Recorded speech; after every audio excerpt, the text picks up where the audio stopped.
समक्ष सनातन धर्म के उस पक्ष को उजागर करना चाहती हूँ जो हमारे देश समाज पर, जो हमारे देश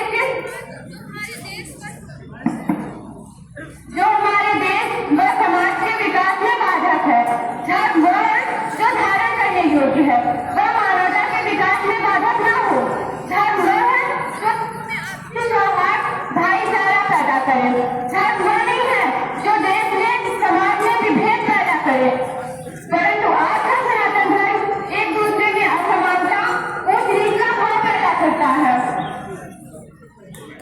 धर्म वह है जो एक दूसरे में विभेद, असमानता, ऊंच नीच का भाव पैदा करता है। जात पात, अंधविश्वास, भोग रीतियों के जाल में फंसकर पूरा हिंदू समाज ग्रसित है। व्यक्तियों के गुण अवगुण उनके जात से ही निर्धारित किए जाते हैं।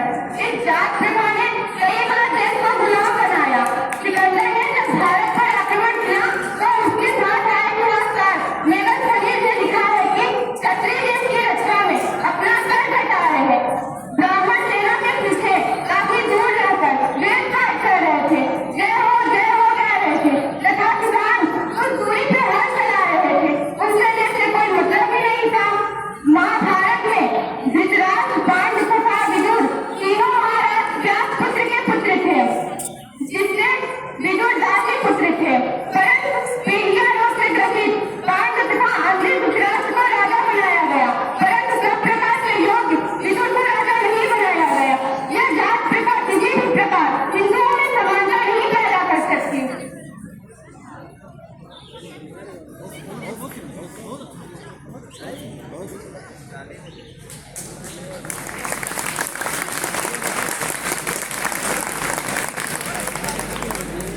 इसी का परिणाम है, जब तक राजतंत्र था हमारा देश गुलाम था, क्योंकि राजा के ही जात के लोग प्रत्येक पदों पर तथा सेना में भी हुआ करते थे, जिससे कोई मतलब नहीं हुआ करता था।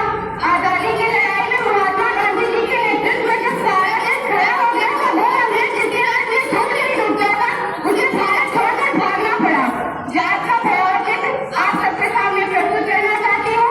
मुगल सम्राट औरंगजेब ने मथुरा के बेनी माधव मंदिर में गाय काटकर मंदिर को भ्रष्ट किया। मथुरा, काशी तथा भारत के ऐसे कई तमाम मंदिरों को गिरवाकर वहां मस्जिदें बनवाई गई। इसको तो हिंदुओं ने ग्रहण कर लिया, परंतु जब छत्रपति शिवाजी ने मुगलिया सल्तनत को हराकर हिंदू साम्राज्य की स्थापना की तो महाराष्ट्र के ब्राह्मणों ने उन शिवाजी का राज तिलक करने से यह कहकर इनकार कर दिया कि शिवाजी कुर्मी है, कुर्मी शूद्र होता है, शूद्र को राजा होने का अधिकार नहीं है। धर्म क्या यही हमारा धर्म है? जो बात जिसे हम मां कहते हैं उसे काट कर खाने वाले को मंदिर बंद कर मस्जिद बनवाने वाले हम राजा मान सकते हैं, परंतु गाय का मांस खाने वाले को नष्ट कर हिंदू साम्राज्य की स्थापना करने वाले को हम राजा नहीं मान सकते। इस जनता पार्टी के शासन में रहे रक्षा मंत्री बाबू जगजीवन राम ने काशी में डॉक्टर संपूर्णानंद की मूर्ति का अनावरण करके चले जाने के बाद वहां के पंडों ने गंगा जल से उस मूर्ति को धोया था, क्योंकि चमार ने श्रवण की मूर्ति को छू लिया था। इस जाति के कर्णधारों ने स्त्री तथा शूद्रों को शिक्षा से वंचित कर दिया और कहा स्त्री शूद्र राज्य था, अर्थात जीवन जीवन निर्भर दिवस किया और तो उन्होंने ईश्वर को भी अपने वश में कर लिया और लिखा है कि जिस पृथ्वी को सुल्तान सहित नील मनुष्य अवतार अर्थात भगवान ब्राह्मणों के हित के लिए ही अवतार लेते हैं, क्योंकि सुरक्षित तो वही होगा जो विद्वान होगा, क्योंकि अन्य को तो पढ़ने का अधिकार ही नहीं है। अब भी समाज में जिन बुराइयों का उल्लेख हमने किया, यह उनके कारणों से खोजने का प्रयास करेंगे तो उनकी जड़ें भारतीय संस्कृति व सनातन धर्म के मान्यता प्राप्त ग्रंथों में मिलेंगी।